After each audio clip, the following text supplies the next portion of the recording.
minasyaitonir rajim. Bismillahirrahmanirrahim. Assalamualaikum warahmatullahi taala wabarakatuh. Salam sejahtera. Uh, Alhamdulillah, pada hari ini kita dapat bersama-sama di dalam berkongsi tentang uh, tips di dalam ketenangan hati. So, saya ingin berkongsi tips ketenangan hati pada hari ini sama-sama dengan kita semua. Semoga kita dapat manfaatkan di dalam kehidupan kita sehari-harian. Rakan-rakan saya yang dirahmati Allah Subhanahu Wa Taala semua, saya ingin mengajak tuan-tuan dan puan-puan dan rakan-rakan saudara-saudari semua kepada satu ayat daripada surah Taha, ayat 25 hingga 28. Bismillahirrahmanirrahim. Qala rabbi shrah li sadri wa yassir li amri wahlul 'uqdatam min lisani yafqahu qawli. Musa berdoa, ya Tuhanku, lapangkanlah untukku dadaku dan mudahkanlah untukku urusanku dan lepaskanlah kekakuan daripada lidahku supaya mereka mengerti perkataanku. Wahai orang yang beriman, mintalah pertolongan kepada Allah dengan sabar dan solat. Sesungguhnya Allah beserta orang yang sabar. Surah Al-Baqarah ayat 153. Itulah perkara-perkara yang penting bagi kita saudara-saudari Muslim dalam kita menghadapi kehidupan kita sehari-harian. Ini adalah perkara-perkara yang kita sentiasa berpegang supaya kita dapat mengharungi kehidupan di dunia ini dengan hati yang tenang, insya-Allah. Dan inilah yang dikatakan berkat rahmat yang terapi yang boleh menyembuhkan, kerana kalau kita tengok di dalam doa Nabi Musa tadi, di mana kalau kita tengok doa ini terdapat rasa khusyuk dan rasa rendah diri kita di hadapan Allah Subhanahu Wa Taala, di mana Allah Subhanahu Wa Taala berfirman, Bismillahirrahmanirrahim. Amman yuhibbul mudtarri iza da'a wa yakhshifus su'a wa ja'alukum khulafa al-ard. Ala hum ma'allahi qalilan ma tazakkarun. Maksudnya, bukankah dia Allah yang memperkenalkan doa orang yang dalam kesulitan apabila dia berdoa kepadanya dan menghilangkan kesusahan dan menjadikan kamu manusia sebagai khalifah, iaitu pemimpin di bumi. Dan apakah di samping Allah ada Tuhan yang lain? Sedikit sekali nikmat Allah yang kamu ingat. Surah Al-Naml ayat 62.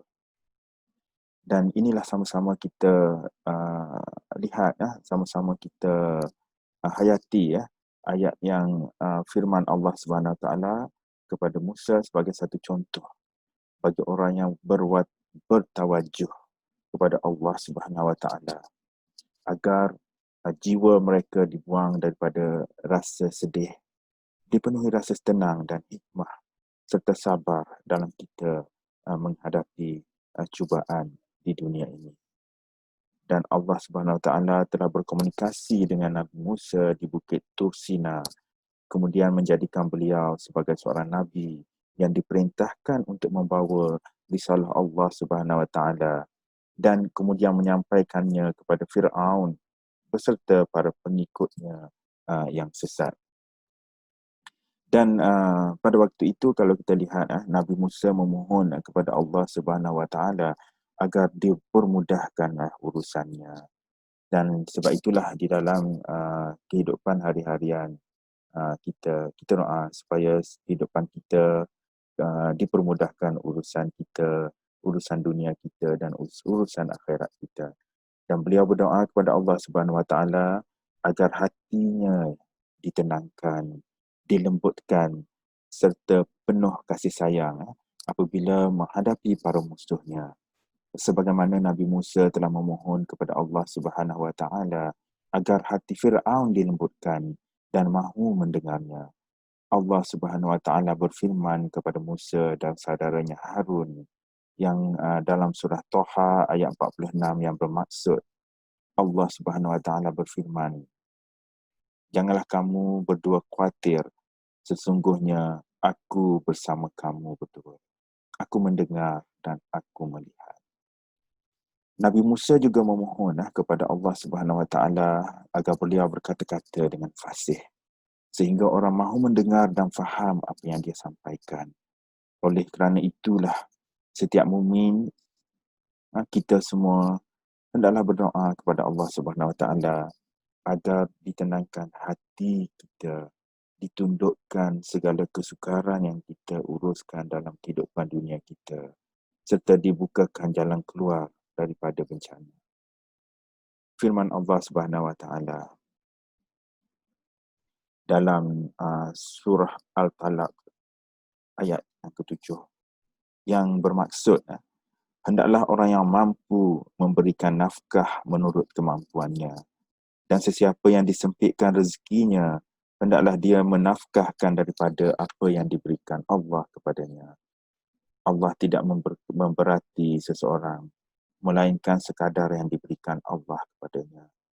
Allah akan memberikan kesenangan sesudah berlakunya kesusahan.